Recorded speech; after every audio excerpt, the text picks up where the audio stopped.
Hello everyone, Sarah with you today. Welcome back to my YouTube channel. I'm so happy that you're here. Today's video is part of a monthly YouTube hop that I am doing with a bunch of friends. And we are working through a sketch bundle from Allison Davis. You can find all of the sketch bundle information in the description box, along with all of the links for everybody's video this month. So if you're working along with us, this month we are doing the second one-page sketch, and I am working with option number 5.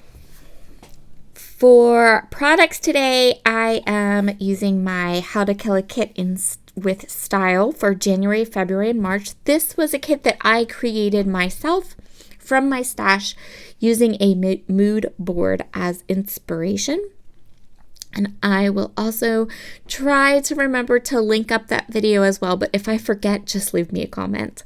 I'm going through my How to Kill a Kit with Style, and I'm pulling out all of the scrap pieces of paper as well as some of the 6x6 papers in my collection.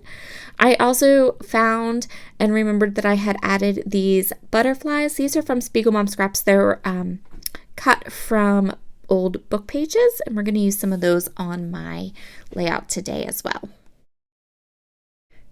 I'm only going to cut into this one sheet of paper from my stash from my kit, and I think I cut this paper at 10 by 10. I think that was the dimensions that I used. Yep, 10 by 10. Next, I'm going to use one of my favorite hacks. I'm folding up a nice thick sheet of white cardstock, and I'm going to attach it to my trimmer. What this is going to do is it's going to make sure that all of the 1-inch strips I'm about to cut will be exactly 1 inch. They will all be the same width, so that as I put my layout together, everything will be the same size for the next part of our project. I also have a sheet of white cardstock here. This sheet of white cardstock is sized 5 by 12, and I'm actually going to use that white cardstock and cover it all up. It is just going to be a template or a base for all of these strips of paper. So I have all these patterns. I am cutting them all in 1-inch strips. I'm not worried about the length. I'll trim them off as I use them. I cut 12 different patterns from my scrap paper in my kit. I'm inking up each of the strips using Distress Oxide in Vintage Photo, and then I am adhering them down to that piece of white cardstock. This is going to allow me to create sort of like my own striped pattern paper. And this is really, really easy to do. And then I'm just going to flip everything over and trim off the edge of the strips. Next, I'm going to go ahead and map my photos. I have 3 photos to do to scrapbook with today. I am also laying down these background pieces. So I have that square that's 10 by 10. Then I have the 5 by 12 strip that I added all the 1-inch strips to, and I created my own kind of background paper or striped paper. And then I have my 3 photos. I'm going to go ahead and mat my 3 photos on one of the Spiffier Speckles paper from Lawn Fawn that I have in my kit. The Spiffier Speckles paper might be one of the few products in my kit that you might be able to find somewhere else still for sale. So I will, at the bottom of the description box, after all of the sketch information and all of the links, I will add links to any of the products from my kit that I think might still be available or that I can find without too much trouble that are still available.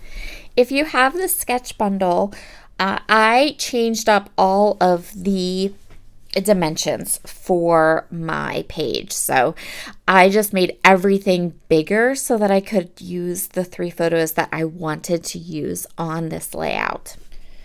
I also went ahead and changed up the title placement, a lot of the embellishment placement, those kinds of elements.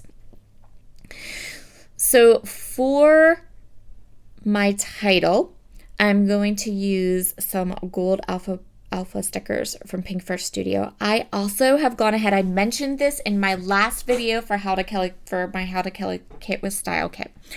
I went through and I binge die cut a whole bunch of flowers. So I got my 3 favorite dies. I went through my mixed media paper stash, which is pretty much just a stash of papers that I keep that I have played with mixed media on.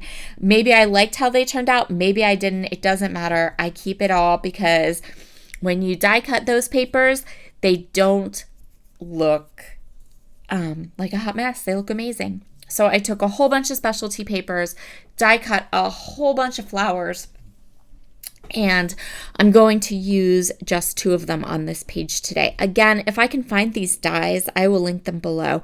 I do think these alphabets from these puffy alpha stickers from Pink First Studio are definitely still available, and I will link those up. I'm going to pop my flowers up with some Big Mama foam tape from Spiegel Mom Scraps. So, and this is the bigger foam tape, so it's going to give me a lot of kind of lift.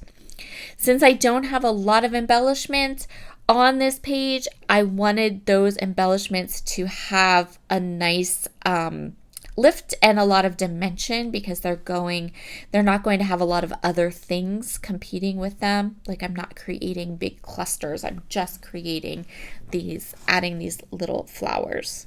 I really liked these book page flowers or butterflies when I put them on the page, but I'm thinking about them because I want to add a little something extra to them. I'm just not sure what yet. So while I kind of think on those butterflies, I'm going to go ahead and put my title down. These photos today are the 3 photos of my sister getting engaged. And so my title is going to be She Said Yes.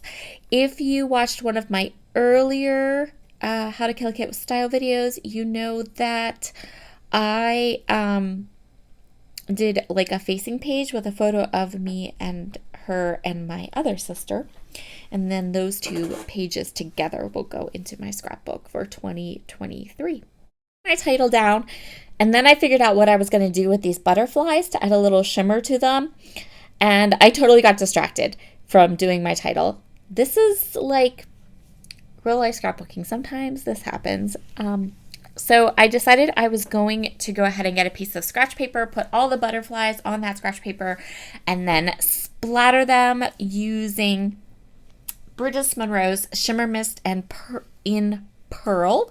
And then I'm also going to take a little bit of aqua pigment in Gilded, shake it up really good, put a little bit onto my classboard mat, grab my very favorite fan brush, and splatter the butterflies with the gold and the Shimmer Mist. Set them aside to dry and then come back to my title. So I let the butterflies dry really well. They didn't take very long to dry because, again, these butterflies are made with real, honest-to-goodness book pages. So if you think about old books and how that paper is kind of aged, kind of yellowed, and not very thick, that is what these butterflies are like. So I'm going to go ahead and adhere them down into 3 separate areas. I wanted them to kind of look like they were flying above the flowers, so that's how I'm going to put them down. I was able just to use my tape runner to adhere them. I was a little worried that I wouldn't be able that they would rip the book pages, but they didn't. My tape runner worked really good on them. But depending on if you have these in your stash, depending on the pages from the book they were made, sometimes you have to put them down with wet glue, but these were fine. So I'm just going to adhere them down into a little visual triangle, and this layout is done. So here are all, I was doing that to hopefully show you how the butterflies have that shimmer. I'm not sure that it shows up in the photos or on video very much, but in real life they are lovely and shimmery and shiny. Thank you so much for joining me today. Be sure to head down to the description box and check out the rest of the hop. I would absolutely love it if you could give this video a thumbs up, and I always enjoy reading your comments. Have a wonderful day, everybody. Bye.